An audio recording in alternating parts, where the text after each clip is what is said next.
presented by Indeed. The legend, Pat Summitt, 8-time national champion here in Tennessee, where those banners hang proudly. And tonight, the fans fired up for a renewing of the most historic rivalry in women's college basketball. Number 5, UConn, and number 19, Tennessee, Paige Bueckers. One of the best in the nation, leading the Huskies. Gino Auriemma and Kim Caldwell meeting for the first time. Here we go in Knoxville. The UConn-Tennessee rivalry stands alone in women's basketball. It doesn't get any better than this. Big names and big moments have defined this series. Spanning 30 years of intensity, Like a heavyweight fight. emotion, One team that everyone would love to beat is Connecticut. and fierce competition. This is what you get when you come down here. With 19 championships between them, Tennessee is perfect. The dynasty fulfills its destiny. it has fueled passionate fan bases, cemented legacies, and solidified stardom. Steve Burke knocks down the three. Samika Randall. Diana Taurasi. Bueckers a three. You bet. Each meeting has propelled these programs to new heights. What will tonight bring? You are watching the SEC on ESPN in Knoxville. A fired up atmosphere, getting ready for Tennessee and Connecticut as we welcome you courtside. Hey everybody, Ryan Rucco alongside the Hall of Famer Rebecca Lobo. So happy to be with you at this charged up atmosphere here on ESPN. These two programs have laid the foundation for women's basketball, and what we have seen happen in recent years, Rebecca, always fun when they get back together. And for Tennessee, they play a completely different style under first-year head coach Kim Caldwell. And it's a style that's really fun to watch. They will press the entire game. They take a lot of threes. They force turnovers. They play at a really fast pace. They are going to score points. They are going to turn you over, and they are going to rely on that. It's really fun basketball. Meanwhile, for Connecticut, they are led by a senior and a freshman, Paige Bueckers and Sarah Strong. Sarah Strong has been a delight to watch play in her first year of college basketball. Averages 17 points, 8 boards a game. So smooth in her finishes around the rim. She is an outstanding passer, gets it done defensively as well. And of course, Paige Bueckers, one of the most efficient players in college basketball, is averaging 19 points a game this year, getting her teammates involved, plays with a verve and a joy. Coach Auriemma earlier this year called her the most unguardable player in America. Really strong production from both Strong and Bueckers on the season, filling up the stat sheet across the board. Speaking of strong production, it's always consistent with another Hall of Famer. Here is Holly Rowe. Well, we've talked about this legendary rivalry and the history that's gone into it, but for Tennessee tonight, there is a lot of new. 10 players on this Lady Vol roster will play against UConn for the first time in their careers tonight. Kim Caldwell is a first-year head coach, and she grew up in Parkersburg, West Virginia. She told us at practice today, "I still can't believe I'm here coaching in this legendary game," but she said, "I've been trying to educate the players on the history of the rivalry, how important it is to our fans.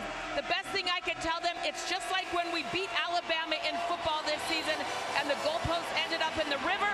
We want these goalposts in the river too." The players we spoke to said, "We want to bring Tennessee back where it belongs," and that starts tonight.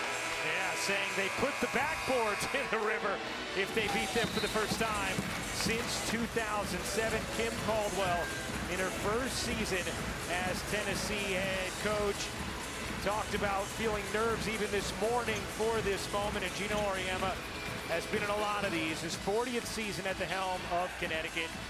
Most wins in Division I history. They are ready to go here in Knoxville. Z Spearman will jump it up with the freshman Strong, and Tennessee wins the tip. You see Connecticut starting out in man-to-man. Big key for them is to keep their player in front of them, as you see the drive into the basket here on AZ Fudd. Ruby Whitehorn lays it in, and Tennessee on the board first. Right away, you see Tennessee picking up in their full court pressure. The biggest key for Connecticut is to not turn the basketball over. Paige Beckers, Caitlin Chen, AZ Fudd, Sarah Strong, and Jana El-Alfi, the starting five for Connecticut. Tennessee presses 45% of the time, highest rate in Division I. Here's Fudd. Fudd looking for some space, dips in, can't finish. Rebound banged into the arms of Tennessee. Talasia Cooper coming off a 27-point performance last time out. Here's Whitehorn. On the closeout, the floater is good from Jewel Spear. Great start for the Lady Vols, because of course when you score the basketball, it's easier to pick up and find your player in that full court man. Here's Beckers. Beckers firing. Does she get the roll? Oh! Friendly rims in Knoxville for the Connecticut Husky.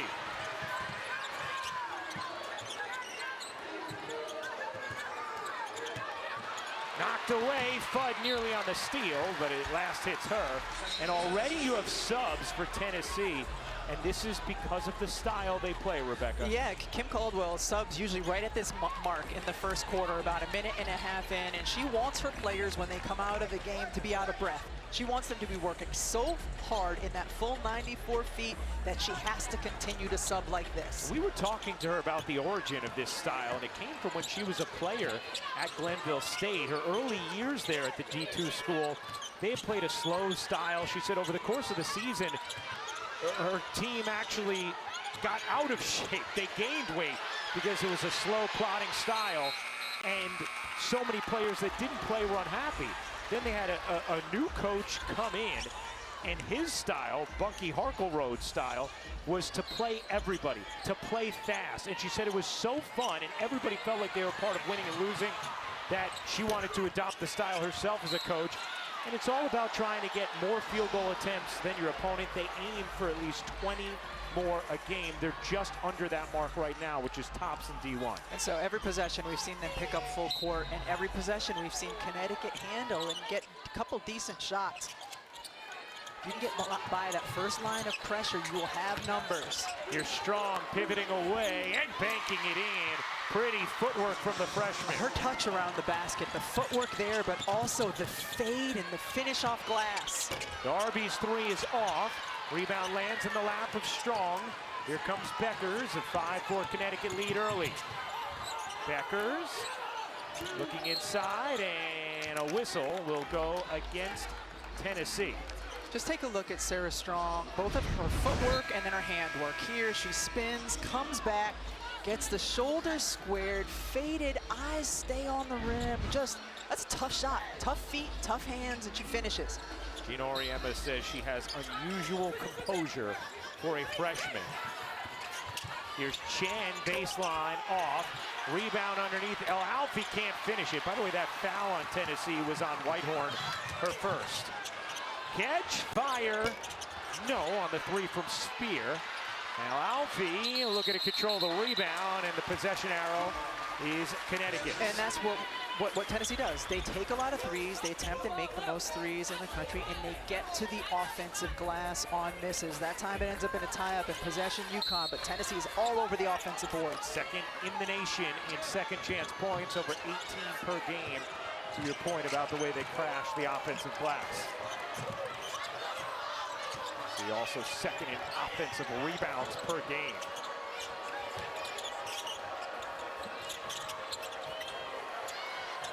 That three from Fudd, a little off, and the rebound secured by Spearman.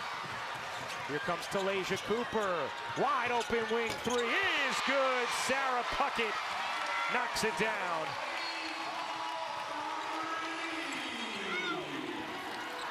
Rebecca gave you the numbers in the open. It's the Tennessee team.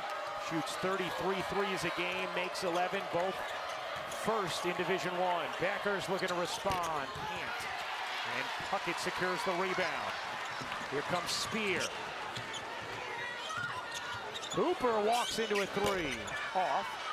Puckett trying to get around Alfie, did originally, and then a held ball. Possession arrow belongs with Tennessee. And here you go, Rebecca. You get the hockey substitution here with 5 subs for Tennessee. Just watch in real time how they get from one end to the other. Quick defensive board, push it down, steps right into the 3. What, maybe 5 seconds have come off the shot clock? Beautiful form and finish and follow through. Tennessee's had really good energy here to start the game. Great composure as well. Hollingshed drains the mid-range. Here's Whitehorn putting some pressure on Beckers in the backcourt. Beckers has to fling it across.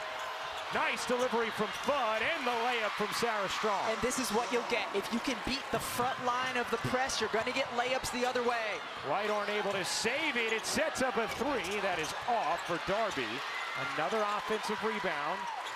Hollingshed keeps it alive. And a whistle here against Connecticut. So you'll hear here, when you get the trap and you see the pressure right there, what's going to happen? If you can get over that front line, then you get a chance to get an easy bucket in the basket. Well, Junior Oriema told us before the game, Rebecca, he said, I expect us to be able to get a lot of 3s, a lot of layups.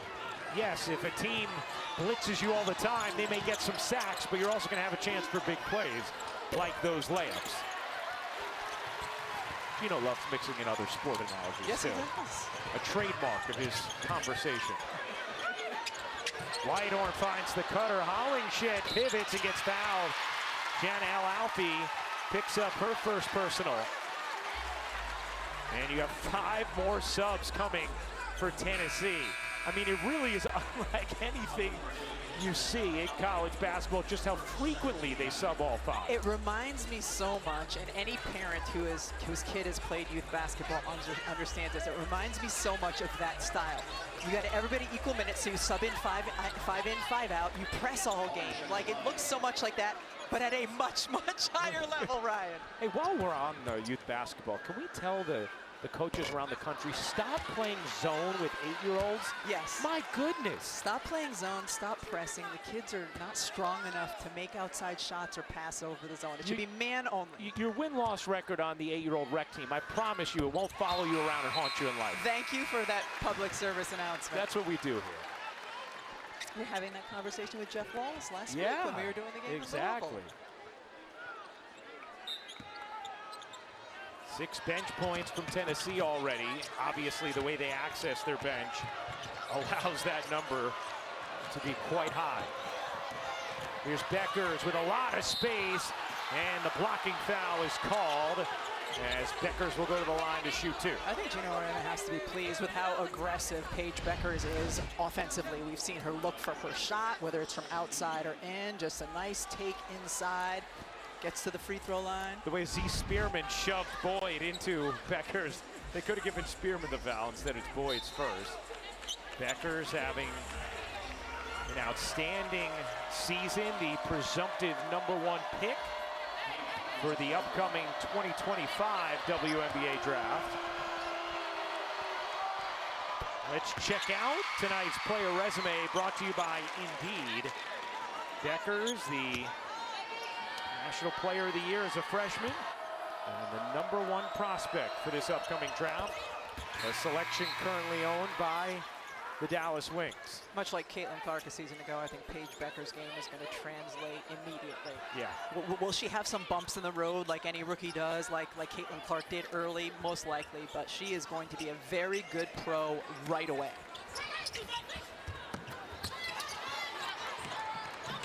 Hollingshed.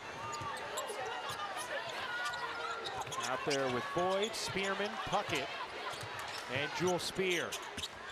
Here's Z Spearman elevating and gets the roll through the contact from Strong. This is a smaller lineup for UConn, but one where all 5 players capable of making 3-point shots with efficiency. KK Arnold, Ashlyn Shade in for Connecticut with Fudd, Beckers, and then Strong acts as the 5 with this group for Connecticut. Beckers lobs it in, and shade on the leg. And as a result of that, you have to guard players out on the perimeter. There was so much space to make that cut for Ashlyn Shade. Tennessee sending 5 subs back to the table. That little leaner is off from Cooper, and Connecticut looking to push.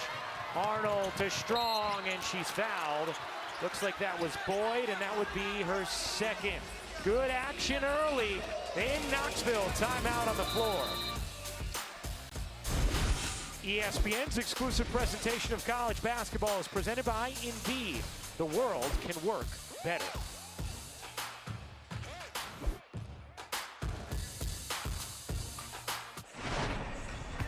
What a full circle moment in this rivalry for Paige Beckers. Her first time playing against Tennessee, game winner, under 25 seconds left to go as a freshman. But then her next trip to Knoxville, not so great, injured, the emotions getting to her before the game. We asked her why, and she said, I just realized the stage, the fans, all the hate, and I was missing out on it. It was hard. But now here she's back playing in her senior season against Tennessee. She was so excited to take the court tonight. And Rebecca, I know this had special meaning for Gino Auriemma to put his player in this position. After that game in 2023, that night, I was talking to Coach Auriemma, and he said when they were going to renew this rivalry, they were going to have the game be played here on Paige's senior year because he wanted her to have this moment. So they did not play a year ago. Normally, the game would have been in stores this year. He made it specifically here in Knoxville on her senior year so that she could have this moment. Pretty incredible to have that game be on the road so that that could happen. Yes. For your star. This is a rivalry that went 13 years dormant and then was renewed in 2020 off the steal. Shade unable to finish. The follow won't go, and finally Tennessee collects and loses it again. Darby couldn't hang on to it. By the way, the foul before the break ended up on Puckett rather than number 2 on Boyd, number 1 on Sarah Puckett. Look at all the space on the floor with the way UConn is spreading their offense. Leaves driving lanes, Ryan. And Beckers couldn't quite finish through the contact.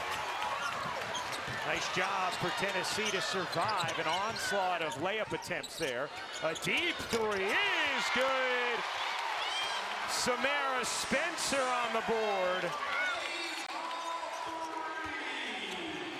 Shooting it better than 40% from 3 this season. Was in the low 30s during her time at Arkansas. Kim Caldwell really empowering all of her players, though, to be confident shooting from deep. Here's Arnold slicing through, and a beautiful finish with the left hand. She has a great quick first step and explosive once she gets inside the paint. Spencer, good look inside. Mid-range jumper overcooked by Hollingshed. Here comes Fudd, and a foul in the backcourt goes against Alyssa Latham, which is going to spring more substitutions, which there's been a lot of them for Tennessee tonight. You could see, I mean, they very consistently sub out hockey style. And the other thing that's interesting about it, Rebecca, is because every once in a while you may see a team that goes with that sort of substitution pattern, but it's not as frequent because they're not playing a style where they're pressing the entire game. I mean, this is, those 5 players can come back in 60 seconds. There's no other team in the Power 5 that plays this way. Or Power 4, whatever we call it. A lot of power. Here is Arnold. Nice delivery again from AZ Fudd, who's dropped a couple of beautiful dimes early. And Connecticut getting some nice looks in the paint, either off of cuts or dribble penetration because of the spacing. Cooper back ironing off. Good box out from Strong. Connecticut with the ball. Here comes Strong trying to go coast to coast. Lost the basketball. She's trying to wrap it around her back. Anaya Boyd up with it. Wide open catch and shoot 3. No, Spearman will drive it. Can't finish it. And it rolls out of bounds. Last touch, Connecticut. It stays with Tennessee. Hey, coming up next, Anna Hidalgo and number 3 Notre Dame have won 14 in a row. They host Stanford at Purcell Pavilion in South Bend. Our good friends Beth Mowens and Debbie Antonelli on the call. Anna Hidalgo seeking a 3rd straight game with at least 30 points. We watched her drop a season high the other day against Louisville. And she's been a delight to watch play. The energy she has all over the floor. A new 5 in for Tennessee, as you saw. Here's Whitehorn, dishing it out. Spencer, 7 to shoot. Spencer gives it up, 4 to shoot. Whitehorn traveled, and Tennessee turns it over. 3rd turnover for Tennessee. And it's always tough when you have to keep a quick player in front of you, and Tennessee has a lot of players who can put the ball on the floor and use quick first steps. Tennessee 3rd in the nation in turnover margin, but right now they -2 with Connecticut having turned it over just once thus far against Tennessee's press. Morgan Shelley, the freshman, number 11 recruit in the nation, into the game. Here's Strong laying it in off the delivery from Beckers. One of the best 1-2 punches in terms of pick and roll in women's college basketball. Paige Beckers and Sarah Strong involved there. Here's Whitehorn, creeping down on Shade, and a whistle will go against Connecticut, and foul will be on Sarah Strong, her first. Just check out this pick and roll. Just defender gets hung up. Sarah Strong rolls to the basket. Great hands on the catch. The finish makes it look easy. They call that foul on Ashlyn Shade rather than Sarah Strong. Significant. We've seen Strong in foul trouble. Meanwhile, how about Sarah Strong joining a very exclusive club? 400 points, 30 blocks, 30 steals for UConn freshmen. Just Maya, Stewie, you, and Sarah Strong. You think about all the incredible players who've come through the program. A very exclusive group that Sarah Strong just joined. What mischief was I about to get in right when that picture was taken?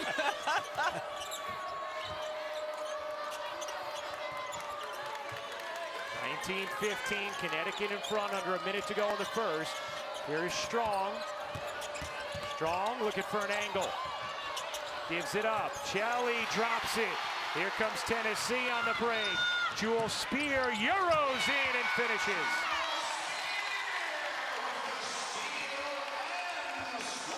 UConn's done a really nice job against the press of not getting stuck on the side of the floor, staying in the middle before they make the pass. Something Gino Auriemma was emphasizing at shoot-around. Shade can't hit the 3, whacked out of bounds. Last touch, Sarah Strong. Tennessee ball with the shot clock turned off. Tennessee wants to turn you over and then use their quickness going the other way. Spear, a really nice job. Arnold's right there, collects herself, nice deceleration and finish. Something significant, Tennessee with just 2 more field goal attempts this quarter than Connecticut. Remember, that is really at the crux of their style, trying to have 20 more field goal attempts a game than their opponent. And that's going to be a foul against Cooper. That'll be her first. KK Arnold moving her feet. Yeah, just the lowering of the shoulder and the push of the arm by Cooper. Now, she's a player who has gotten into foul trouble early at times this season, and she's such a key linchpin for them on both ends. Got her first. And Kim Caldwell talked about the kind of mistakes her team makes at the end of quarters. Made one there. Here's Shade at the horn. No. And that'll do it. An entertaining first in Knoxville. Connecticut a 2-point lead over Tennessee. We'll chat with first-year head coach Kim Caldwell when we come back. Prime time on ESPN. Welcome back to Knoxville, here with Coach Kim Caldwell. And Coach, a lot of new things for you, your players against UConn tonight. How do you think you handled that in the first quarter? Yeah, I think we blew what we knew. Anytime we fall asleep on defense, anytime we blow defensive coverage, they're going to score, and that's exactly what they're doing. They cut so hard, they play so well together, so we got to do a better job of talking and sticking to our game plan. Talaysia Cooper, your leading scorer, hasn't scored yet. I saw you talking to her on the sideline. What do you need from her right now? Yeah, we need her to get some steals, get some stops. She's better scoring in transition. Once she sees some go in, that'd be better. And her shot selection, she's forcing it a little bit right now. All right, thanks, Coach. Thank you. Well, what a journey for Kim Caldwell to this moment. Coached 7 seasons at Glenville State, won a Division II national championship there, then went to Marshall for a season, was the Sun Belt Coach of the Year, and then lands in Tennessee. Started this season 13-0, and January 20th gave birth to her son, Connor Scott Caldwell, who is quite a cutie, and according to Coach Caldwell, is a great eater and a great sleeper. 2 weeks into this world. I mean, God bless her, but really? She got a great eater and a great sleeper. I went 0 for 4 on that, Ryan. In both departments, Yes! the eating and the sleeping? Yes. Well, no, okay on the eating, but that's really the sleeping. Yeah, no, that's really essential. Just an awesome journey from Kim Caldwell here. Talked about how Danny White, the athletic director for Tennessee, believed in her more than she even believed in herself, as we check in with Holly Rowe. Well, Coach Caldwell, when she found out she was pregnant, set a goal not to miss any games this season. But reality was she gave birth, she had the flu, and she decided it wasn't smart to join her team and potentially expose them to the flu at Texas. So she did miss 1 game. But she wanted to make sure to make the point she will take maternity leave when this season is over. It is important to point out the school is supporting her in that, and she wants to do that as a mother. Obviously, this is not every woman's journey to have a baby in the middle of coaching basketball in your job. But she is setting out some clear boundaries for how she wants to parent, working from home, getting help from her husband and her mother, and making it her decision how she wants to proceed through this. And I think that's the biggest thing, is she has a great support system at home with both her mother and her husband. Cooper comes up with a steal, just as Coach Caldwell talked about with Holly. Said she needed some steals, needed to get going in transition. It did there before being fouled by Chen. Really interesting, though. You know, there's 4 turnovers now by UConn, and none of them have come against the press. This is just against the quarter court defense. Outstanding job by Cooper to get out and get into the passing lane, use her length and quickness. And Kim Caldwell saying, shouldn't these be shots here for Cooper? If the contact happened after the start of the try, then they would be free throws, but obviously ruled in out of bounds. So here is Cooper, guarded by Shade after the first personal on Chen. Nice delivery inside, and Spearman lays it in. Z Spearman is loaded with talent, great size, length, athletic ability. Coach Caldwell telling us before the game the ceiling is so high on Z Spearman, and consistent right now, fouls too much, but really could be a really good player. As Beckers and Arnold check in, Shade and Fudd will head out for Connecticut. Yeah, Fudd hasn't been able to find her stroke quite yet in this game. Over 3 now. And you see the wholesale changes from Tennessee. 5 in, 5 out. Hey, how about Connecticut getting back Aubrey Griffin? How significant is her return for this team after being out with an ACL injury, returning on January 19th? Very significant. She has so much experience. She is their best athlete. She's incredibly versatile. She just is different than any other player they have in terms of her skill set. Arnold buries the 3. KK Arnold was 0 for 12 from 3 in the non-conference season up until that shot right there. Has been shooting much better from deep in the Big East Conference. Now is 6 for 25 on the season. Shot it at 33% a season ago. Clyde gives it up. Latham, kick out. Darby connects on a 3. UConn in a zone defense, and just good ball movement by Tennessee, and a great opportunity for the open 3 look there. Tennessee 3 for 10 from 3. Here's Griffin slicing through. Nice delivery, and Strong lays it in. Griffin making a difference on the offensive end, and here she can be very good and disruptive defensively as well. The freshman Strong with 10 points in her first taste of the UConn-Tennessee rivalry. Spencer gives it up. Hollingshed one more. Darby out of her hands quickly, but could not hit. Arnold with some zest. Beautiful feed. Strong couldn't finish it, but a whistle. And it will stay here with Connecticut. Hey, we have another full slate of college basketball games Saturday on the men's side. Our featured matchups: number 1 Auburn hosts number 6 Florida at 4 Eastern on ESPN2, and on ESPN at 6:30 Eastern. A sonic blockbuster with Dickie V on the call. Welcome back, Dick Vitale. Cooper flag, number 2 Duke take on Chase Hunter and Clemson. You get number 1 and number 2 back-to-back. Pretty amazing. As Alyssa Latham will check out after her second foul.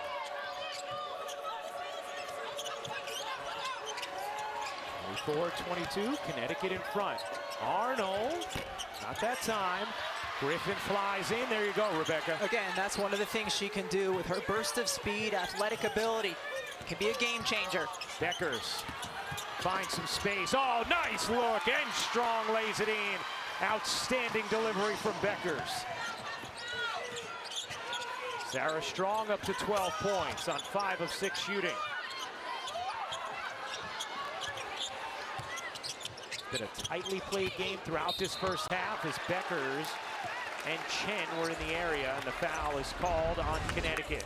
Paige Beckers is really good when she gets to the height of her jump and it looks like she can take the shot. If she sees a player more open than she is closer to the basket, she always delivers it. Already 4 assists for Beckers, who just picked up her first personal.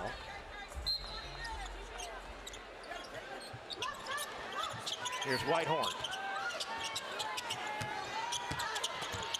Whitehorn nuzzling inside, separates, can't finish.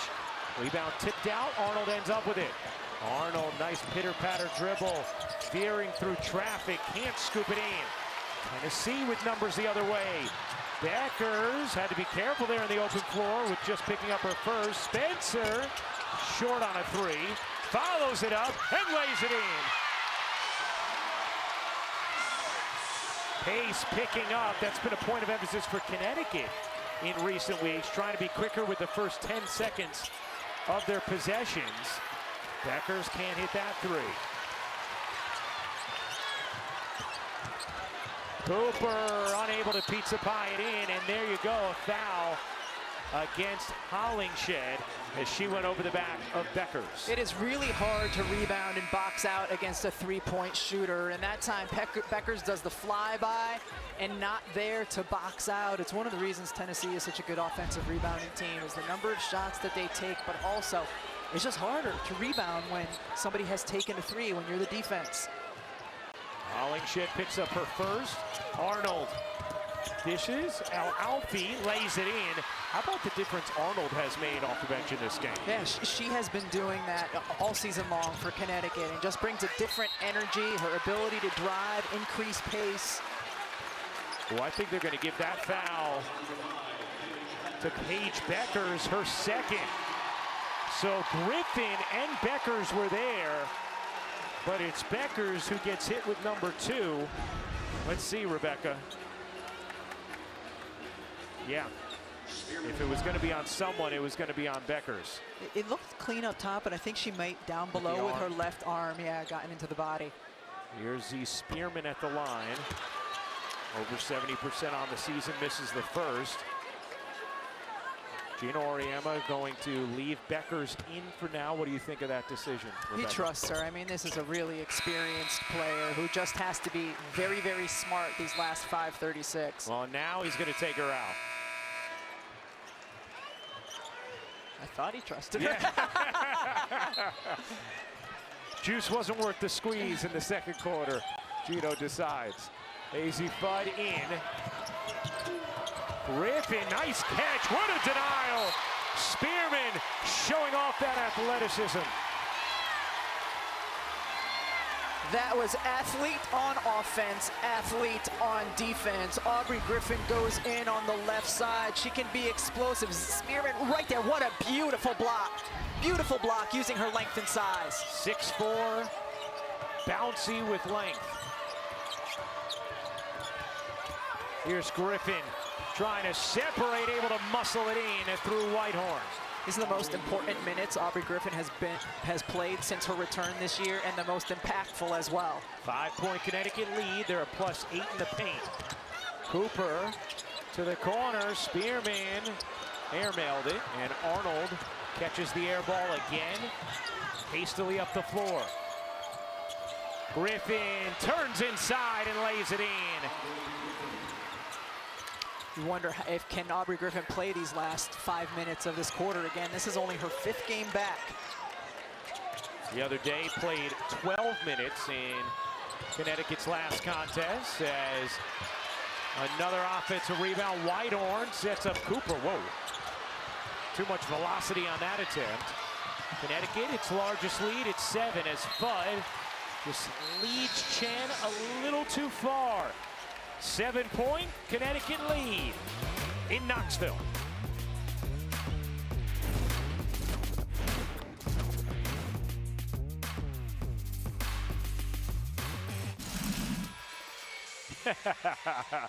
Very nice, LCP. Thank you very much. Well, Sarah Strong, 12 points, 5 of 6 from the floor in her first taste of this rivalry. Cooper, Tennessee's leading scorer, has not scored yet in this game, and Connecticut a plus 10 in the paint. We just heard Coach Peck talking about it. Rebecca, we mentioned how Kim Caldwell was on guard for the way Connecticut, A, doesn't make mistakes, but B, because of how tidy they are in the way they play, the way they take advantage of the mistakes you make, and how maybe Tennessee is a little on guard for that right now. She was funny. She said that Connecticut will expose us if we fall asleep. And we fall asleep about 2 of every 3 possessions defensively. Let's check in with Holly Rowe. Guys, important to note that Tennessee's leading scorer, Talasia Cooper, who has not struggled or has been struggling a little bit to score, usually scoring 18 points per game. She's been battling the flu. She did miss practice yesterday. I talked to her at shoot-around today. She said she was feeling better, but I just want to put some context there of maybe not feeling her best tonight. Yeah. Outstanding to do so, Holly. Tennessee had the flu run through their team recently. Cooper fading away and hitting. There is the first bucket of the game for Talasia Cooper. Strong kicks it out. Becker's on the bench with 2 fouls. Jelly rummages in. Can't finish. Rebound into the arms of Tennessee. Spencer, eyes up. Gets it back. Fires. Can't hit. Good box out there from the freshman Chelly. Again, a smaller lineup for Connecticut, but one where all 5 can make threes. Shade one of them in the corner. Can't hit. Rebound taken in by Cooper, pushing pace for Tennessee. Tennessee 3 for 16 from deep. Spencer kicks it out.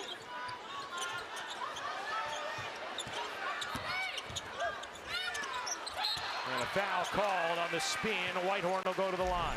Paige Beckers is so good in the pick and roll, and she sees defense going to go behind the screen here. Well, she shoots 42% from deep. That was early in the game, rattled around.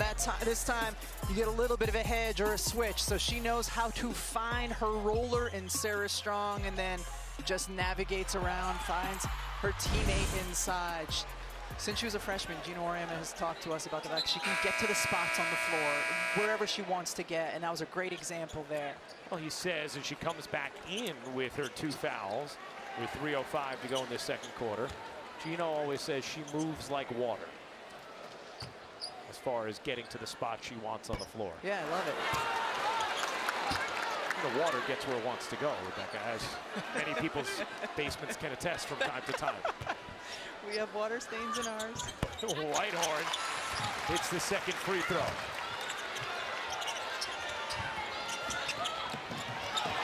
Arnold, they wanted to push off, didn't get it. Shelley's 3 off the mark. UConn's gotten really good looks from 3. They cannot get them to fall. 2 of 11 now from deep. Both teams struggling from 3. Whitehorn fading away, sticks it in.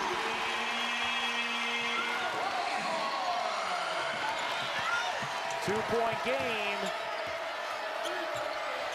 2:35 to go in the first half.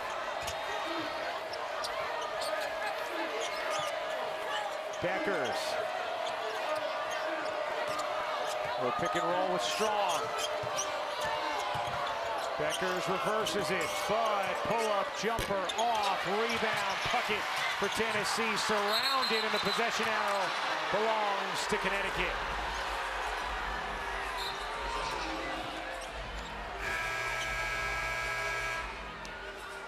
See Ruby Whitehorn just dribble penetrating, making a move inside and finishing, and this is what Tennessee does. They're shot creators off of the bounce often. It's a team right now with 5 assists. Connecticut, a team that really moves, shares the ball, relies on one another to get their shots. They have 11 assists on their 13 made buckets. Number 1 in the nation in assist to turnover ratio. Number 3 in assists overall. So get another one there. Shelley lays it in on a nice delivery.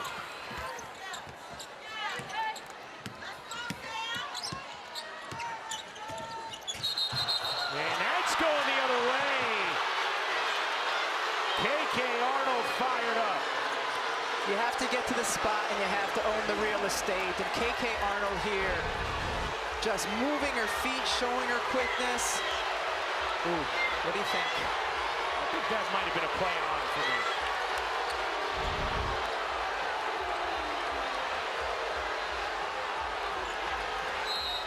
Great anticipation, but ultimately not a lot of body contact, just contact with the basketball. Exactly. I think I'm letting that one go. I definitely did not see enough to make that a charge. Agreed. 1:45 to go in this second quarter. Tennessee trailing Connecticut by 4. Tennessee has not beaten Connecticut since 2007. Teams went 13 years without playing, renewed the series in 2020. Connecticut has won all 4 meetings since. Shot clock at 5. Fudd looking for space. Got tripped up, lost the handle. Spencer fires a dart. Oh! Boyd able to spin it in. Becker's the other way to Shelley. And Fudd can't finish, but gets the whistle as Connecticut was able to take advantage coming down the other end. This is an incredible finish. Catching the ball, corralling it when you're under the hoop, and just having the English to drop it through, that was tough. You see those faces. Kanaya Boyd, wow. Now that foul called on Spencer, her second. So 2 on Spencer, 2 on Latham. For Connecticut, 2 on Beckers. Maisie Fudd, this is the first time that she's seeing the ball go through the basket. 0 for 4 as she steps to the free throw line. And sometimes that's what a shooter needs to see, right? Is the ball go through the hoop once, even if it's from a free throw, to get themselves going. It's both here. Neither team has hit consecutive threes in this game. Connecticut 2 for 11. Tennessee 3 for 16. Off the steal. Fudd connects. Spot on, partner.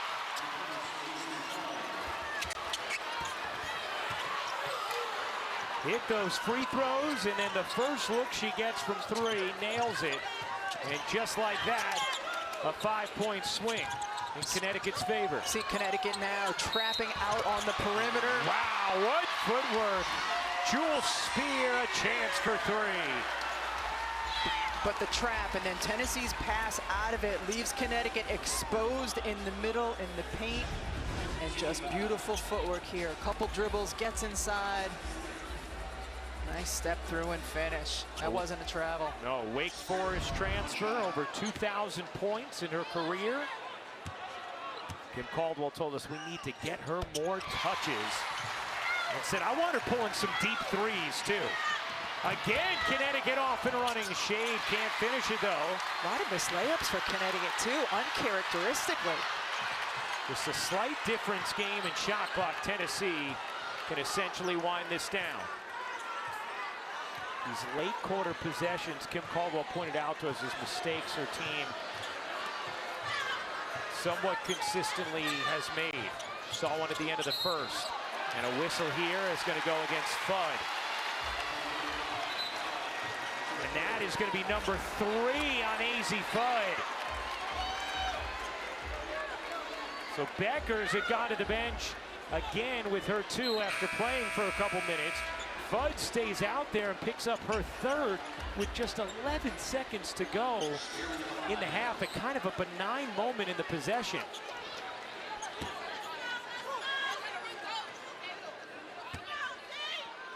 Spearman hits the free throw. Take a look, Rebecca. Yeah, I mean, that's just silly. You can't do that if you're AZ Fudd and you know you have 2 fouls. No, you cannot. You don't take the risk there. There's 11 seconds to go. Just when she was starting to get going, too, on the offensive end. Yes. Spearman hits both. 2-point game. Here comes Arnold. Dashing up the floor. Arnold all the way in, leaves it short. Rebound Tennessee. Will they get a shot off? Cooper, double dribble. So 1.4, plenty of time to get a catch and shoot here for Connecticut. 10th turnover for Tennessee. Honestly, how many layups has UConn missed, or attempts within the restricted area, or the old restricted area? I bet you we'll get you the exact number at halftime. I want it in pictures. Beckers lobs it in. Strong knocks it away, and that will do it for the first half. A very entertaining half in Knoxville. Kim Caldwell's first taste of the rivalry, and Holly Rowe standing by with Paige Beckers. Paige, you wanted to play here. This crowd is crazy. What was that first half like for you to be on this court? It was fun. I mean, it was an up and down game. Teams are playing extremely fast. The environment's great, so it's a good atmosphere to play. You got the 2 fouls. How careful did you have to be in that second quarter to not pick up your third like AZ just did? Yeah, just be smart, know when to gamble, know when not to. Be aggressive, but just keep your composure a little bit. Just play smart. Thanks so much. Thank you. 2-point Connecticut lead over Tennessee at the half. Time to get things to the studio for the Chief Halftime Report. Elle Duncan, Carolyn Peck will break things down, get you set up for the second half of a good one in Knoxville. Ladies? That it is. You'll love this. It's like a heavyweight fight.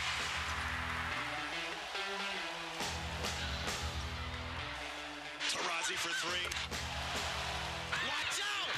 2 premier programs in the women's game.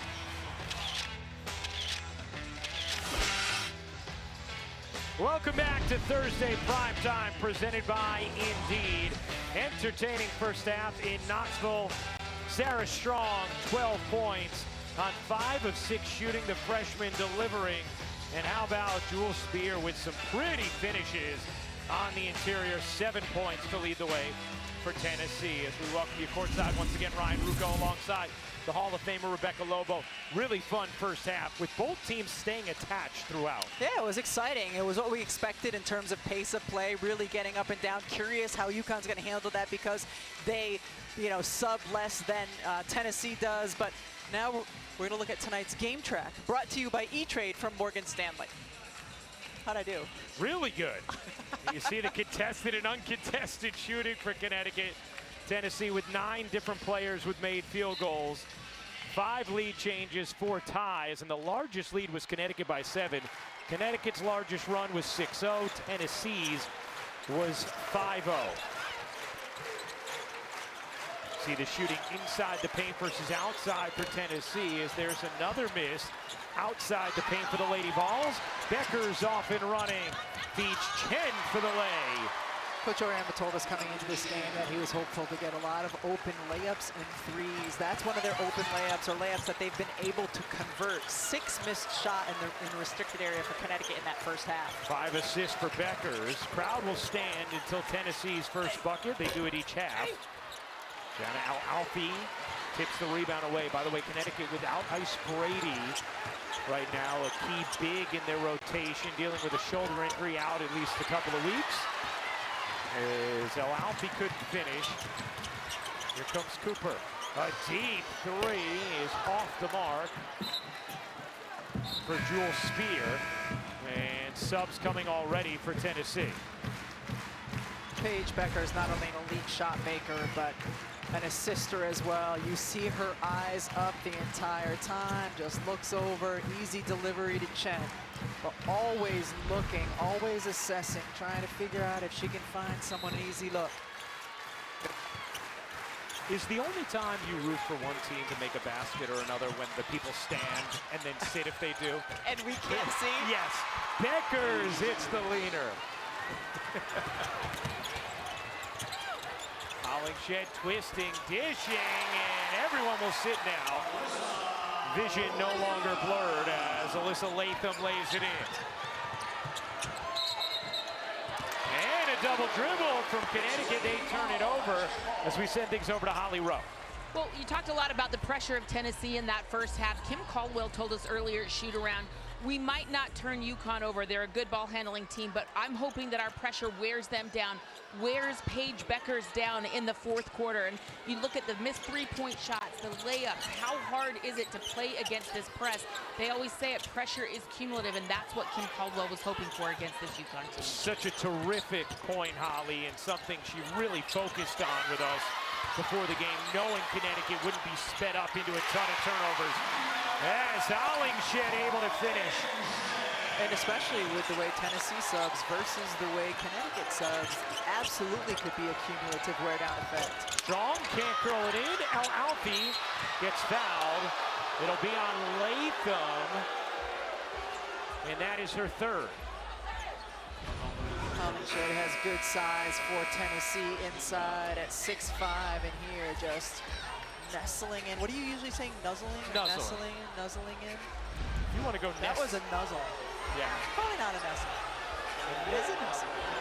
Nestle's makes chocolate. Delicious chocolate. Free throws here for El Alfie. As we send things over to Holly. Well, Jana El Alfie comes to UConn from Egypt, and her parents, Ehab and Dinah, are at home in Egypt right now watching it. 7 hours ahead. They stay up late, so I just wanted to send them a shout out across the world and say, hey, your daughter's playing great. Wow, almost 3 a.m. there, yes. Love that. Yep. Quickly down the floor, Puckett makes the catch, delivers it in traffic, and held ball. Possession arrow belongs to Connecticut. That is an 11th Tennessee turnover. Connecticut has turned it over just 7 times. I love that familial, parental dedication where you're waking up in the middle of the night to watch your kid play across the world. There's just nothing like watching your children play a sport or be in a play or just perform. A steal, that time from the pressure, one of the rare ones, and a foul. That's going to be on Beckers, and that will be her third. So 3 on Beckers, 3 on Fudd. That's an unlucky one. That's an unlucky one. Paige Beckers isn't trying to make any kind of a play. She's just standing there in the paint here, just trying to look to take the charge and still moving. Foul called. All right, Rebecca, Gino Auriemma at this moment at least seems like he's going to keep Paige on the floor with those 3. AZ on the floor with her 3. Yep.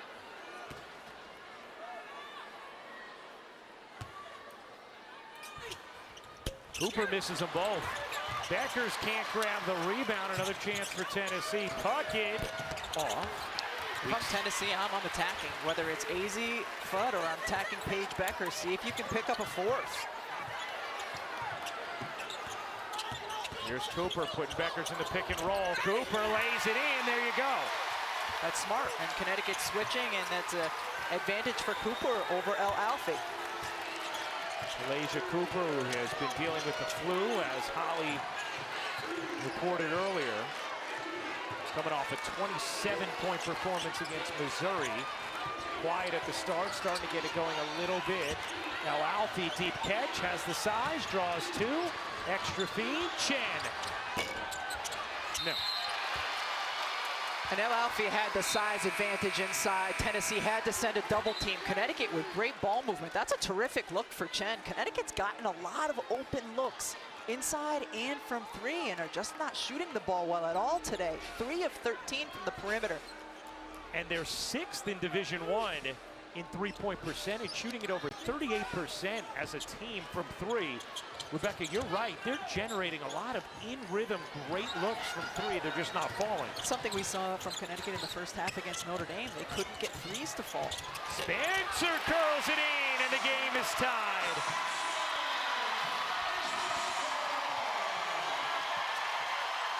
Remember, Tennessee has not beaten Connecticut since 2007. Beckers with space. Can't hit.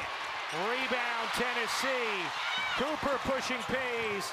Darby extra feed. Maybe should have taken that one. Spencer could have as well, and that's what Darby was telling her.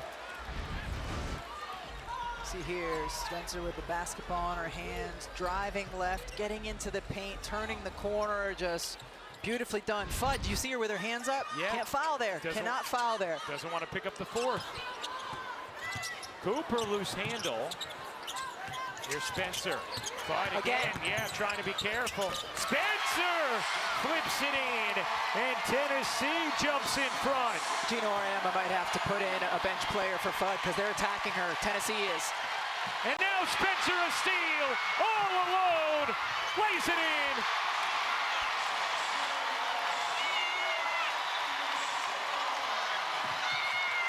Beckers throws it away.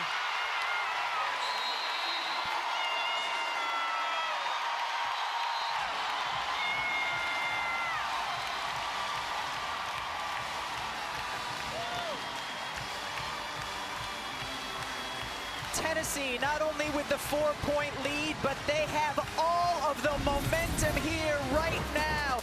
And it's starting on the defensive end. The steal, Spencer going the other way with the finish. This building is alive.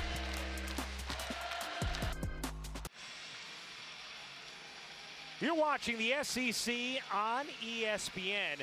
Connecticut's run into trouble here with AZ Fudd on the floor with 3 fouls, being so careful. Well, what do you do? If you're guarded by a player in foul trouble, you attack her. And that's exactly what Samara Spencer has done the last few possessions. Going right at AZ Fudd, daring her to foul her, getting to the bucket as a result. And then we saw her get the layup going the other way as well. Spencer had 5 points in the first half, 6 already here the first couple minutes of the third quarter. Tennessee with a 4-point lead. 5:49 to go in this third. An 8-0 Tennessee run over the last 137. And Connecticut already 3 second-half turnovers after they had 6 in the first half. Samara Spencer, very productive in this third. Fudd still on the floor with her 3. Comes up with a poke away there. But Fudd was not guarding Spencer on that possession. That switch has been made. Beckers has 3 herself, has that knocked away. And it last hit Tennessee. Connecticut basketball. You know, Holly talked about the wearing down that can happen from the press of Tennessee and the consistent pressure throughout the course of the game. That was Kim Caldwell's hope. Maybe we've seen a little of that as well in this third as Beckers checks out. And just the speeding up of your decision-making, speeding up everything you want to do. You want to play the game at your pace, and they can speed you up. Shane, pull-up jumper, back iron it off.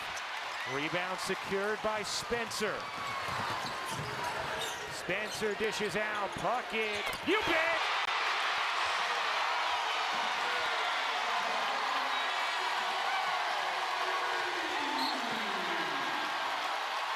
Tennessee with its largest lead of the day.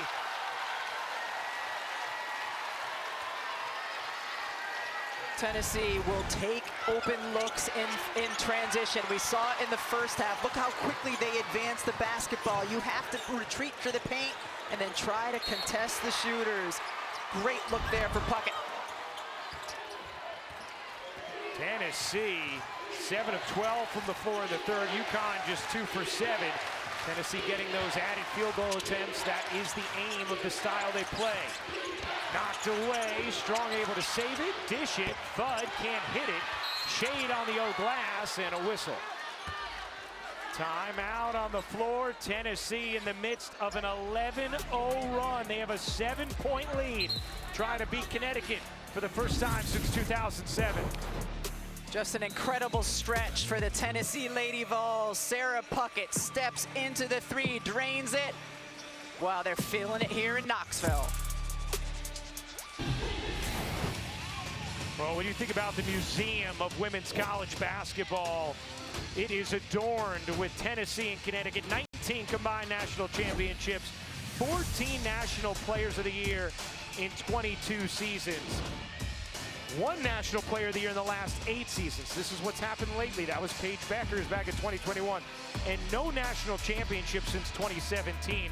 Several Final Fours for Connecticut in those years. Tennessee hasn't been back since 2008. Some Tennessee alums in the building. Tamari Key, Jordan Horston, Izzy Harrison here catching the game courtside.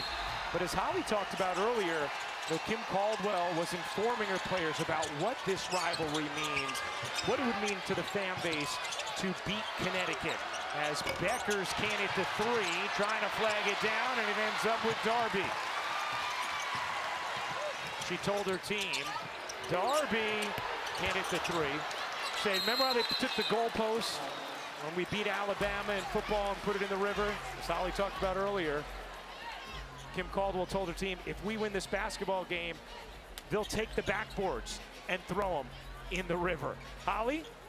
Well, Gino Auriemma in that last timeout was getting on his team. They're standing around too much. He said, you've got to work hard to get open. The length and size of this Tennessee team is causing problems, and he wants more urgency of movement for them offensively right now. And you see now Aubrey Griffin in the game for UConn. She had the best plus-minus for any UConn player in that first half.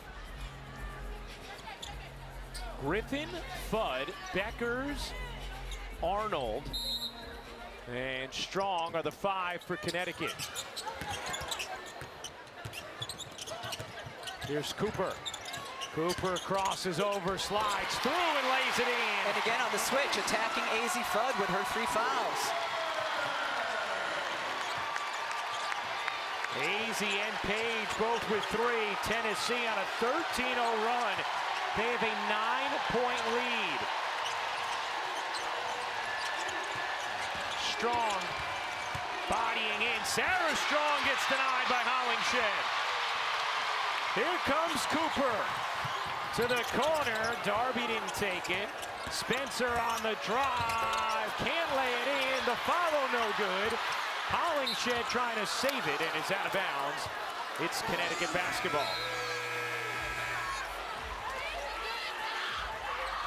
You see AZ Fudd switching out on Talasia Cooper, and when she does, Cooper just attacks her. Fudd trying to move her feet, keeping her hands outstretched.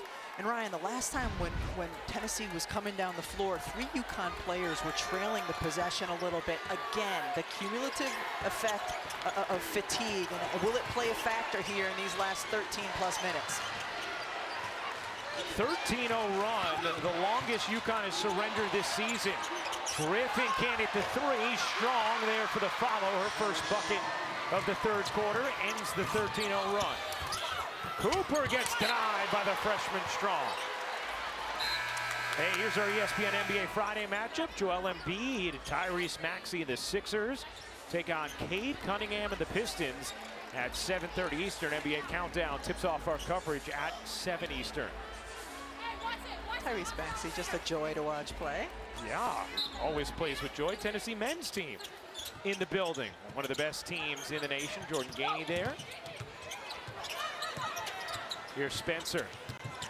Spencer attacking Fudd again. And traveling. Really good defense by AZ Fudd. Continues to work, continues to keep her arms up and move her feet. That time forces the turnover. Dead ball turnover, so Tennessee able to apply that pressure. Here's Arnold, who made a real difference in the first half off the bench. Talking to KK Arnold this morning about Tennessee's press, and she said, I'm really looking forward to going against it. And she said it with that kind of energy.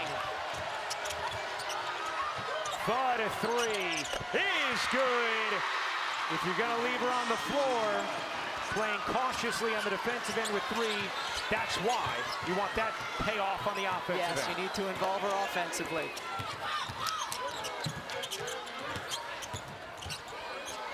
Bucket will fire, short, rebound Strong. Connecticut settling things a bit now here in this third. Strong pushes it out, and it's gonna be a charge. Just couldn't quite get it out of her hands. And Spencer took the contact. We saw AZ Fudd hit a 3 in the first half, and she gets her hands and feet set so quickly, cutting, calling for it. Just constant movement back out, and gets the shot to fall. And then we saw Sarah Strong with the charge. It's like a Mack truck. It's hard. Sometimes it takes a step or 2 to get it to slow down. Slow that engine down. Yes, downshift girl. 2:15 to go in the third. Tennessee by 4. Whitehorn, high dribble, bangs it in off the window. down the floor. Griffin leaking out. Perfect delivery. And Griffin lays it in. And that had to be a perfect delivery because if it's short, Tennessee steals it. If it's too long, it goes out of bounds. Dime by Paige Beckers. Beckers with 7 assists now. Whitehorn hops again, waits, can't finish. Knocked out of bounds, stays with Tennessee. 3 more subs for Tennessee. Jana El-Alfi back in for Connecticut. And here's quarterback Paige Beckers, and she sees Aubrey Griffin ahead of her, who's showing her hand over the top. See if it's a little bit too long, it puts her behind the backboard. Tough finish. That was delivered beautifully. Man, Tennessee has been so good on dribble penetration, getting by the original line of defense and getting looks at the basket. Paige had talked to us before the game about how she feels like UConn has improved so much defensively of late. Bierman in the corner, can't hit the 3. Beckers able to fingertip the rebound. And a whistle against Z Spearman in the backcourt. 13 foul on Tennessee. And that is the first on Spearman. And you could see Kim Caldwell saying, "You have not called that all day."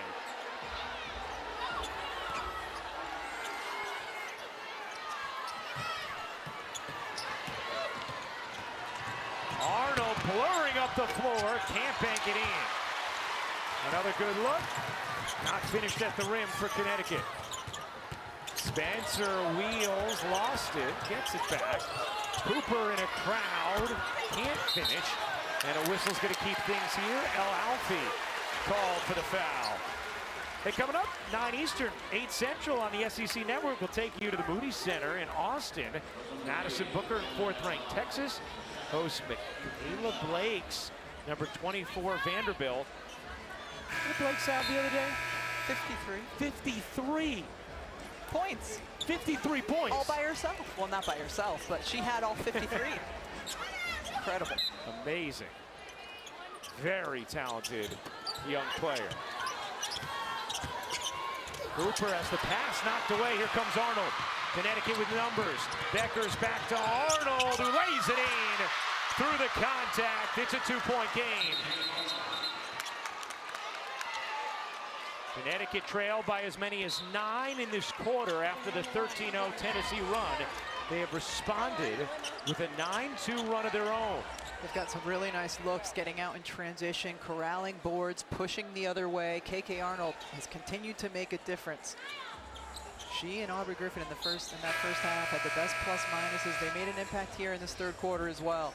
Ashlyn Shade will come and get AZ Fudd rather than her picking up a 4th in the final 51 seconds of this 3rd. Beckers navigating with 3 personals as well.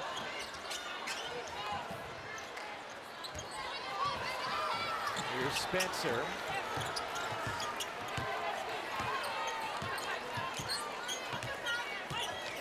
Spencer backs it away, will fire, and hit from 3. El-Alfi just not fast enough to contest from deep. Yeah, she was caught on the switch, and they had a big mismatch inside as well. Took advantage of the guard mismatch. Big bucket there for Tennessee as Connecticut had a 9-2 run. Shot clock turned off. Beckers, 7 seconds left in the quarter. Beckers backs away. Beckers looking to create. Can't flip it in. El-Alfi, no. And that'll do it for the 3rd. Tennessee has not beaten Connecticut since 2007. They take a 5-point lead into the 4th. Holly chats with Gino Auriemma next on Thursday Prime.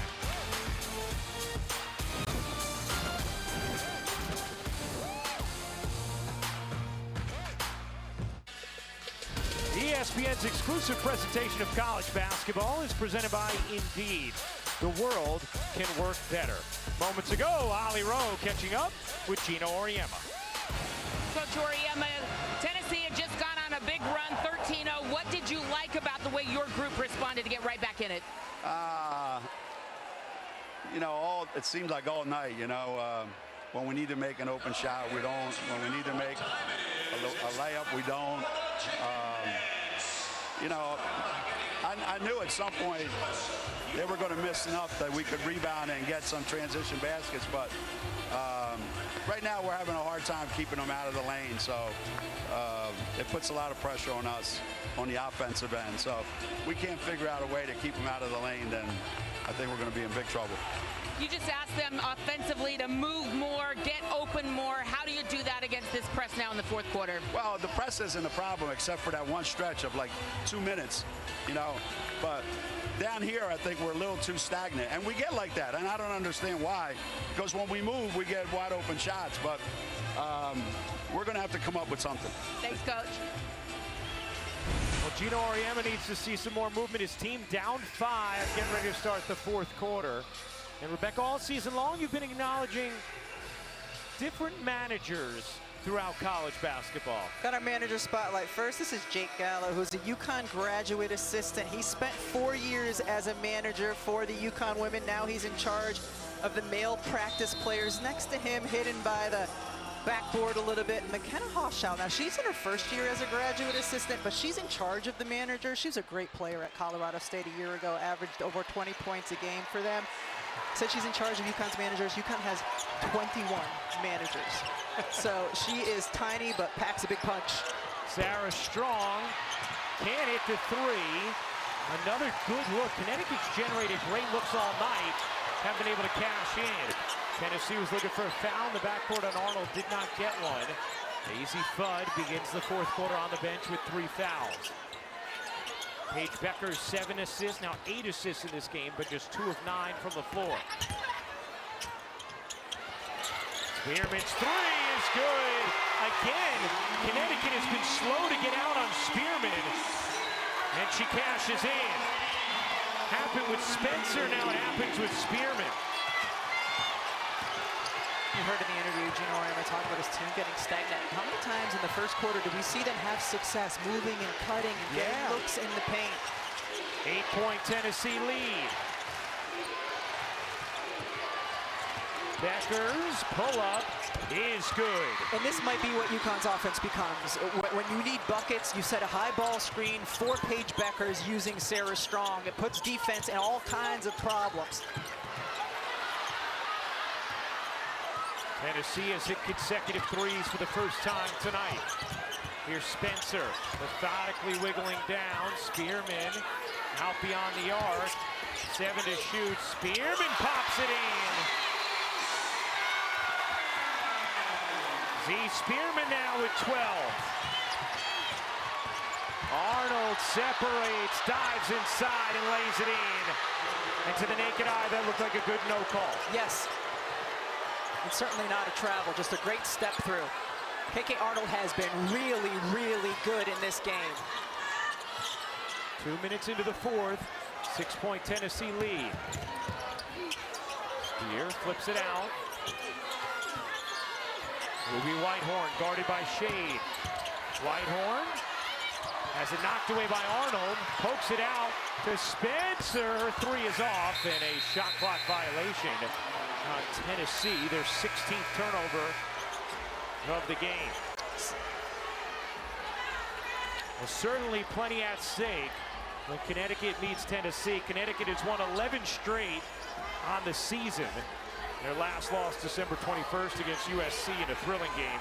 Tennessee has not beaten UConn since 2007.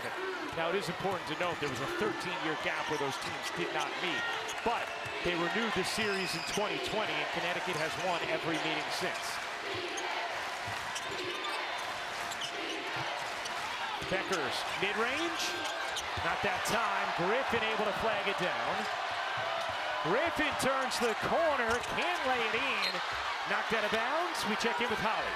Well, Kim Caldwell actually brought it up with her team in the locker room earlier today about the last time they were able to beat UConn. Kanaya Boyd, she was 1 year old. This team was so young, they don't remember those glory days, but she wanted to remind them that it's possible. She even brought in former great Alexis Hornbuckle, who won a national championship with Candace Parker, to remind them of what it would take. Play together, defend, and take care of the basketball. Becker's travels. Well, it's a really good job by Tennessee's defense. She starts to go. Spear comes over, Boyd comes over. and just enough indecision for the travel by Beckers. 11th turnover for Connecticut. They have actually taken one more field goal attempt than Tennessee in this game. That's normally where Tennessee wins, just more field goal attempts. As Copper gets the whistle on Griffin, and Talasia Cooper, rather, is going to shoot two.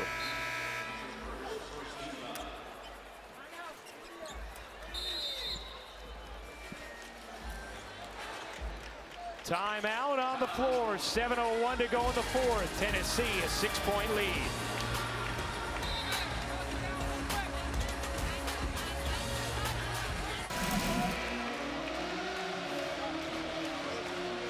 All right, thank you very much. Here is Anna Hidalgo. Last two games, seeking her first career 3-game streak with at least 30. And what a scene in Tennessee.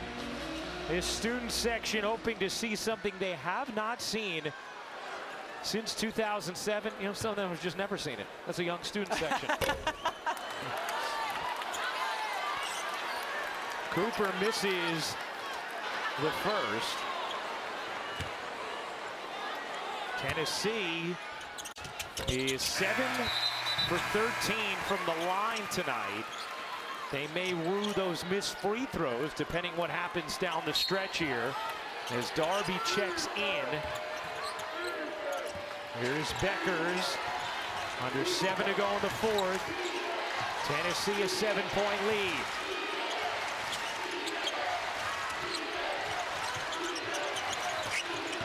Sarah Strong attacks, can't finish.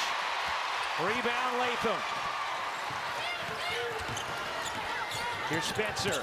Spencer accelerates. Nice job by Shade on the steal. Numbers the other way. Beckers catch. Takes the mid-range and can't hit. Griffin on the offensive glass gets fouled. And Aubrey Griffin will shoot two. And Ryan, I know Paige Beckers passed up the 3 there, but it's been a consistent theme in Connecticut's losses, their inability to be efficient from 3. And this is a team that's shooting 40% from 3 throughout the course of the Big East season. Against Notre Dame, 3 of 16 from 3. That's one of their losses. Against USC, their other loss, 6 of 23 from 3. And today, right now, they are 4 of 18.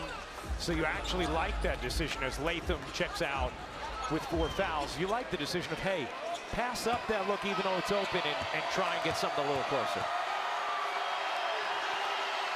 Well, when it's Paige Beckers, I like any decision, you know, in terms of her shot selection. Yeah. But yes, they have been struggling.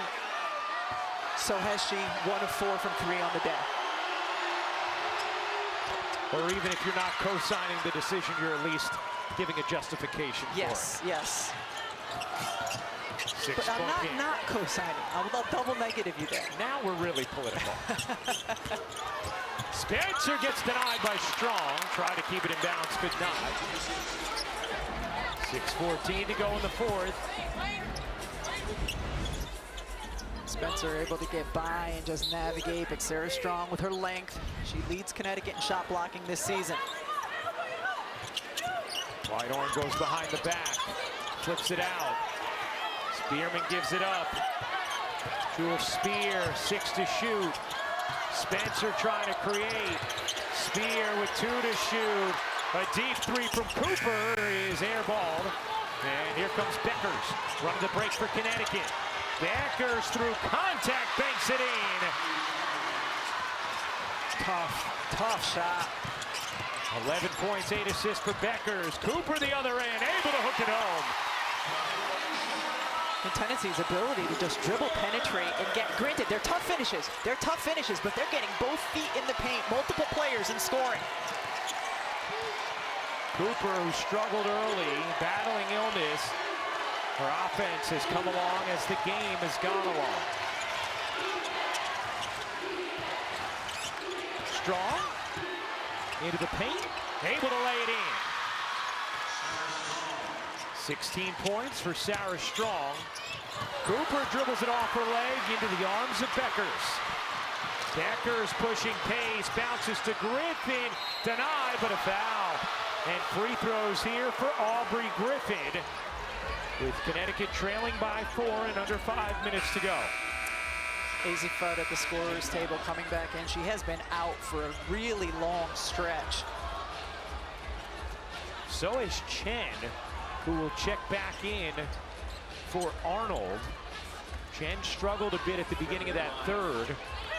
Arnold has provided a burst off the bench. Yeah, I would expect Arnold to have a short stint on the bench because she has been so impactful on both ends. You saw the wholesale subs from Tennessee. In case you're joining us late in this game, haven't watched Tennessee this year, that is the style of Kim Caldwell.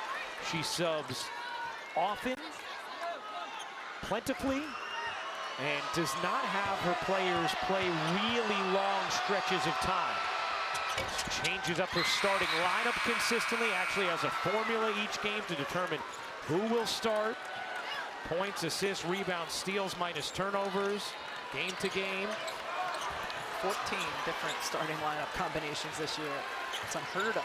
2-point Tennessee lead, under 5 minutes to go. She was hoping her team would at least put on a competitive game tonight. They certainly have done that. Looking for the win. Strong, able to corral the rebound. Connecticut can tie or jump in front. Here's Beckers. Beckers jumper bangs off. Rebound, Latham playing with 4 fouls. Here comes Spencer the other way. Spencer kicks.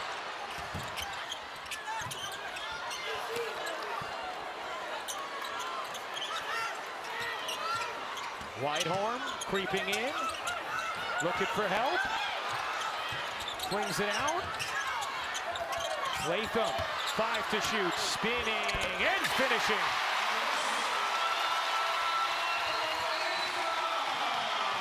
Tennessee getting ready to send in 5 subs.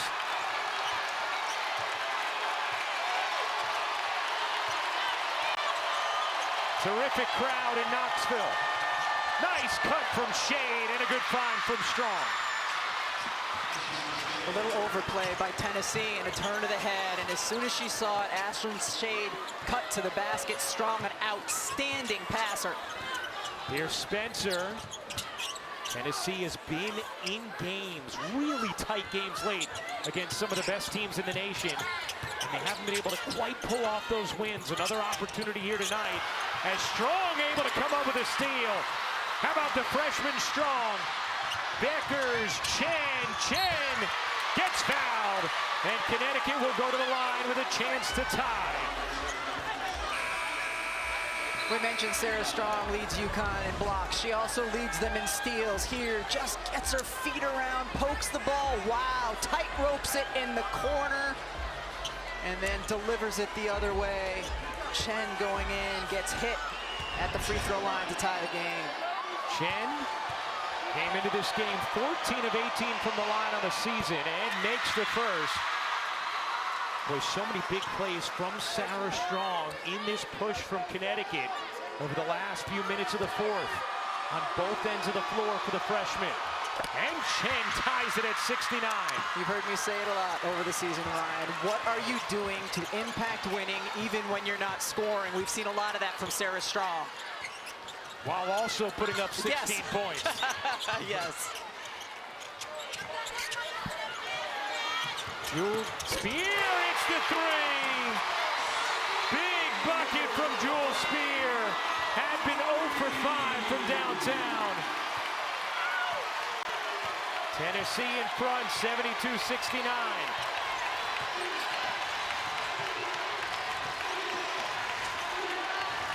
Huge response there from Tennessee. Fudd, 7 to shoot, on the drive, floats it in. Connecticut having more success on the offensive end over the last 6-7 possessions. Tennessee leads by 1, haven't beaten Connecticut since 07. Nice cut, and the lay. Beautiful delivery from Cooper. And then the knockaway from Boyd. It still lands with Chen. Beckers a 3. You bet! It's tied at 74.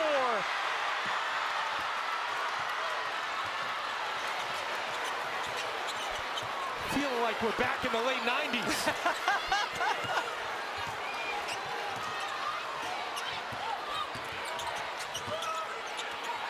Spearman fakes the three on the drive, floats it up and in. Z. Spearman puts Tennessee back in front. What a tough finish over the defender. Connecticut going to take a timeout. Becker's upset. Was off and running, thought she had a clear lane to the rim. Gino Auriemma wanted to talk it over. What a contest in Knoxville. 2-point game, 1:32 to go. Well, interesting spot, Rebecca, for Connecticut to call a timeout because now they have just one remaining. And in a game like this, especially if it gets under 1 minute, you can use your timeout to advance the basketball. Tennessee has 4 remaining, Connecticut now only 1. And Paige Beckers was upset because she felt like she had a clear lane to drive. Gino Auriemma had already called the timeout. Beckers 14 points, 8 assists. Spencer with 9 in the second half for Tennessee. 7 ties, 6 lead changes. Been a tight game throughout. Tennessee by 2. Strong floats it. Beckers can't grab it. Connecticut turns it over. It's got to certainly be frustrating for Gino Auriemma. You take a timeout there because you want to get the ball in the hands of the right player to get a good shot, and instead, the lead pass, they turn it over. 12th turnover for Connecticut. That's a really strong number against this Tennessee press. Tennessee, meanwhile, has turned it over 19 times, but it's the Lady Vols who lead by 2 with the basketball. Samara Spencer has been the central operator in this second half. UConn in a 2-3 zone here. They've been getting beat so much off of dribble penetration. Go zone. Cooper can't hit the 3. Weak side rebound. Spearman back to Cooper and a whistle. Delasia Cooper's going to shoot 2. And that's the risk, right? When you go into a zone, it's harder to box out. Tennessee gets the offensive board, and another look here. Going to the free throw line. Cooper just 1 for 4 from the line today. Came into this game at 69% on the season.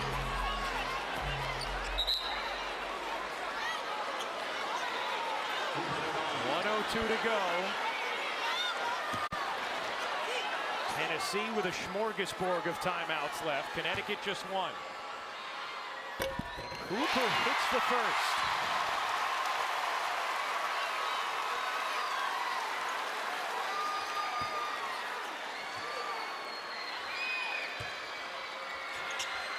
Got them both.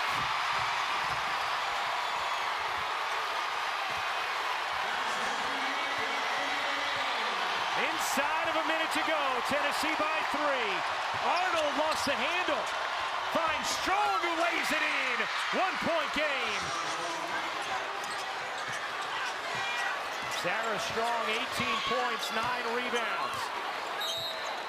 2-point game with 42.1 to go. Tennessee will take a timeout. 78-76, Tennessee in front. Tennessee has been in these kinds of games already this year against some of the best competition in the nation. And multiple games where it came down to the last possession. This shot's taken down 1 with about 7 seconds to go. An opportunity to knock off Oklahoma, weren't able to do it. And then against LSU, just over a second to go. Spearman had a great look at it. Wasn't able to finish, but yes, Tennessee has been in tight games late. 3 of their 5 losses by 2 points or fewer. Of course, the difference here tonight compared to those situations is right now, they have the lead and they have the ball. What's interesting here too, Ryan, is that the last possession UConn went to a 2-3 zone defense, and so Kim Caldwell, whatever she's drawing up is something that she has to have that works against both a zone and a man, depending on what you think Gino Auriemma is going to come out with here. Connecticut, an 11-game winning streak on the line. Tennessee has not beaten UConn since 2007. It's a terrific game. Neither team has had a double-digit lead at any point in this one. The one thing we've certainly seen Tennessee have success with is dribble penetration and getting into the paint. They hit a lot of tough shots when they've gotten there, but they have been able to get there. They've been able to get by UConn's first line of defense. Samara Spencer, Kalasia Cooper have done that all game long.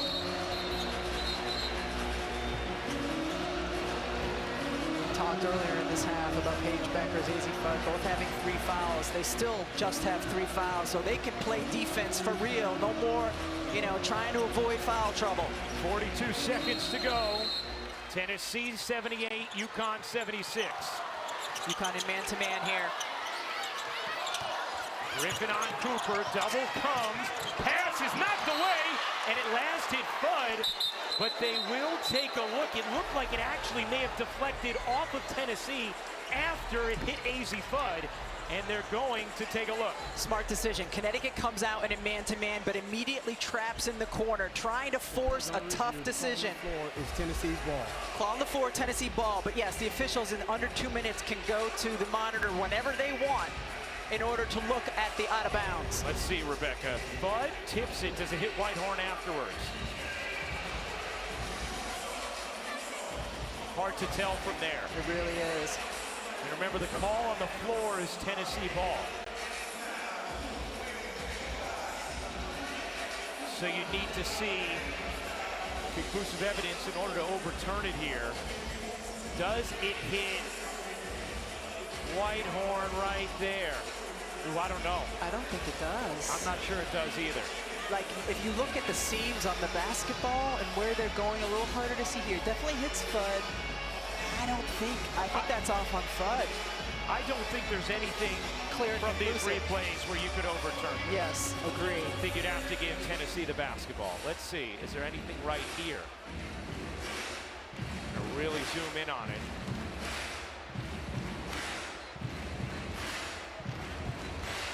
There's a chance it hits the left hand. I don't know. To me, it doesn't look like there's enough to definitively say that hits Whitehorn. I agree with you.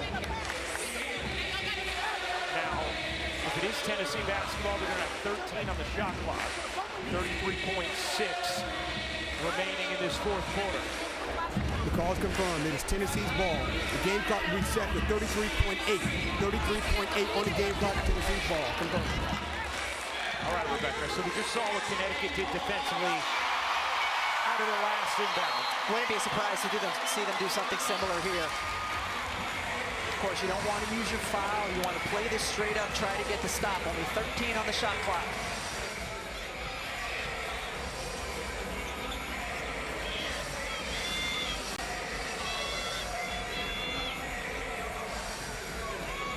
Jewel Spear will inbound. Becker's on her, 33.8 to go. Inbound goes to Spearman. 9 to shoot and a foul. A foul against Sarah Strong. Now, no free throws here, but that is a really significant foul because it adds 11 seconds to the shot clock. Yes, it's one to give, but with the time score you're playing right now, you don't want to give that extra time. No. And Gino Auriemma, you can see the angst on his face. That is not a foul he's pleased with. Tennessee also no longer feels the pressure of the shot clock, plus they can waste more time. They have a lot of timeouts remaining, so they're able to take one here after trouble with the inbound. You know, Rebecca, we earlier today spent a lot of time with Kim Caldwell.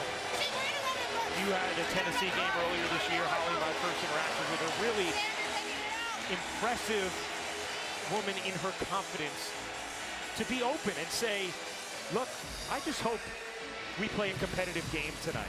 She said, I just hope it's not the largest deficit in the history of this matchup. She thought her team was going to have a lot of trouble with what Connecticut does well.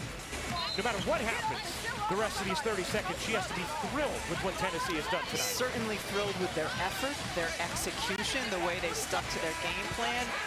You know, Tennessee, and this is what has made Tennessee so fun to watch all year long, just a different kind of style that they play. And as we documented already, most of the games, even their losses, they have been right there. And they had to spackle together their team this year next year they have the #2 recruiting class in the nation.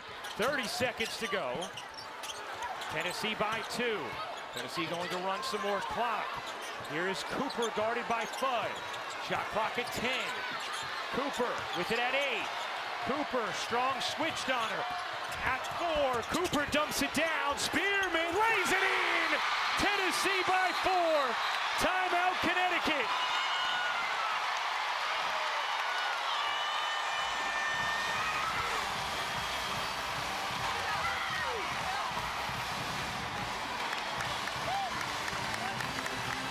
There's no timeout. The clock is under review for clock malfunction. So no timeout here. The clock is under review for a possible clock malfunction. I thought I saw Gino Auriemma calling for a timeout, however, so I would expect him that to still he take will one and advance. take one and advance. But let's revisit that foul by Sarah Strong, Ryan, because that has just impacted this game in terms of how much... As reviewed, the game clock is reset to 12.2. How much time 12.2 on the game clock. Right. It, essentially, because of that foul by Strong earlier in the possession, they lost 11 seconds. Yes. And now Connecticut, using their last timeout to advance the basketball, need 2 scores in 12.2. And you also then have to look back at that curious timeout Gino Auriemma took in semi-transition with UConn down 2 and having just 2 timeouts remaining, and they were in a bit of a rhythm and left them with just 1, which they've just spent to advance the basketball. All right, 12.2 to go, down 4. Rebecca, Tennessee does still have a foul to give as well. They should certainly use it. They should certainly use it as long as a Connecticut player, let Connecticut take a little time off the clock if they do, but if a player is not facing the basket or is dribbling, use your foul to give. You just do not want to foul a shooter, especially a 3-point shooter. Tennessee has not beaten Connecticut since 2007. Paige Beckers to inbound. 12.2 remaining. Tennessee leads by 4. Here is Strong off the inbound. Connecticut has to move quickly. Back door. Fudd unable to lay it in. Kicks it out. 4 seconds left. Beckers hoist. Can't hit.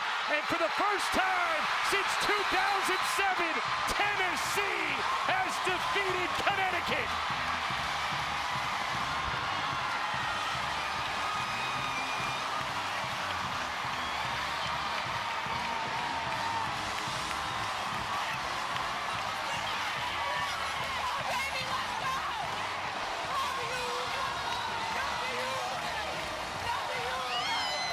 Orange jubilation in Knoxville.